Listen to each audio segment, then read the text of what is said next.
Olá, minha joia, sou Hugo Bandeira. Bolsonaro entrou em desespero e chorou no chuveiro após ver esse vídeo. Natuza Neri expõe bastidores da reunião entre Trump e Lula. Mostra como o Laranjão demonstrou admiração pela história de Lula e descartou Bolsonaro dizendo que não o conhecia direito.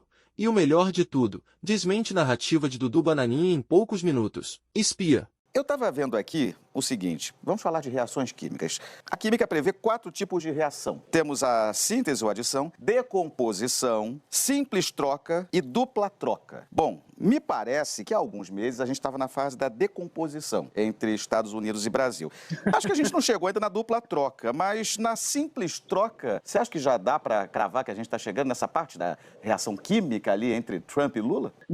Dá para gente dizer que a ligação agora é de simples troca, sim, com chances de se transformar numa relação de dupla troca. Deixa eu dizer antes, fazer aqui um rememora do que Trump falava sobre Bolsonaro às vésperas e quando do tarifaço. Pois bem, no dia 7 de julho, ele disse que Bolsonaro sofria caça às bruxas. No dia 9, foi o dia que ele impôs o tarifaço de 50% aos produtos brasileiros. Ele demandou numa carta a Lula, que saiu pelas redes sociais, Lula disse que jamais recebeu essa carta, ele determinou que o julgamento contra Bolsonaro, que ele dizia que tinha motivações políticas, terminasse imediatamente, palavras dele. De lá para cá, o estrago foi grande. Eduardo Bolsonaro, de fato, conseguiu impor ao Brasil uma grande dificuldade. E essa reconciliação ainda está em processo. Na rede social, a gente viu Eduardo Bolsonaro dizendo o seguinte, Lula teve que lidar com um assunto indigesto para ele, que era Bolsonaro. Isso ficou bastante claro ali na coletiva de imprensa. Mas, ao contrário do que diz o deputado, o assunto a portas fechadas não foi sobre Bolsonaro. Quando Lula sai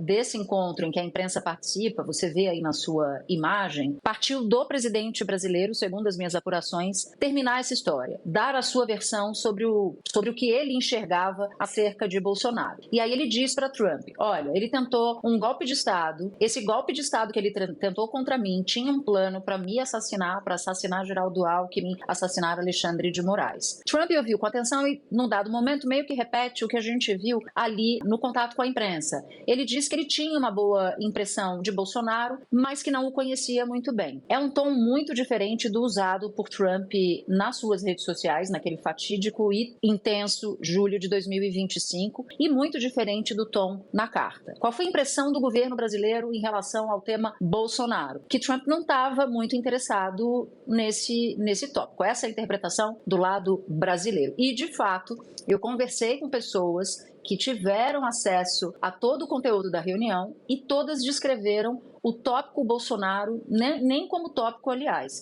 mas como uma iniciativa de Lula de explicar, dar a sua versão, mostrando que Trump estaria mal informado em relação a Bolsonaro. O tema se debruçou sobretudo em relação ao tarifaço e a outros tópicos. Bolsonaro, ao contrário do que imaginou o filho dele, Eduardo Bolsonaro, não pode nem ser considerado um tema dessa reunião. Em relação ao tarifaço, vou pegar aqui umas anotações que eu fiz a partir das conversas que eu tive.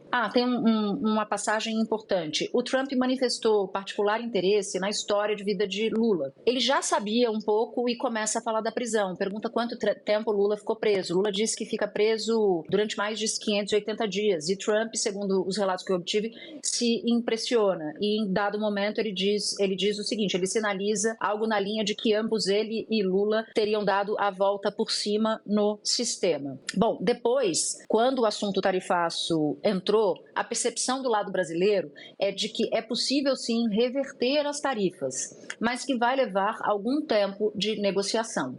Essa simples troca na química entre os dois a que se referia o Eric Bang. E aí, uma fonte me mostrou uma metáfora que eu acho que ela cabe bastante bem. Naqueles fatídicos dias de julho, a imagem que um diplomata brasileiro mostrou ou desenhou ali na conversa comigo foi o seguinte: quando Trump vai para cima do Brasil a favor de Bolsonaro, ele sobe em cima do telhado e tira a escada pela qual ele subiu e joga essa escada fora. Agora, a essa altura do campeonato, depois de tudo que foi dito, depois de todas as medidas anunciadas, o Brasil precisa ajudar Trump a encontrar uma escada, escorar essa escada na parede da casa, subir ao telhado e ajudar Trump a descer. O que isso significa? Que Trump não pode voltar para casa com um discurso, e não vai voltar para casa como perdedor. Trump só gosta de ganhar. Então o Brasil, se não se prejudicar, não vê nenhum problema em dar ali uma desculpa, uma boa desculpa para Trump para descer do telhado, ou seja, refluir com as medidas que ele anunciou. E aí falaram de Magnitsky, falaram de sanções em relação a vistos a ministros do Supremo, a ministros do governo. Não houve, de fato, assunto proibido nessa reunião. Eu perguntei quanto aos 3 integrantes da delegação de Trump, né? O Rubio, o Bessent e o Greer. E aí, para o lado brasileiro, esses 3, de fato, são 3 nomes que construíram esse enredo contra o Brasil, mas que vão fazer o que Trump manda, né? Não é que eles sejam absolutamente engajados na ideia de uma reaproximação com o Brasil, mas, como diria meu pai, não bebem óleo quente, vão fazer o que o chefe mandar. Então, acho que, no geral, a conversa girou em torno disso. Foi muito à vontade, os 2 estavam muito à vontade. Os brasileiros consideraram que Trump estava, de fato, interessado em ouvir. Ele ouviu e vai processar depois.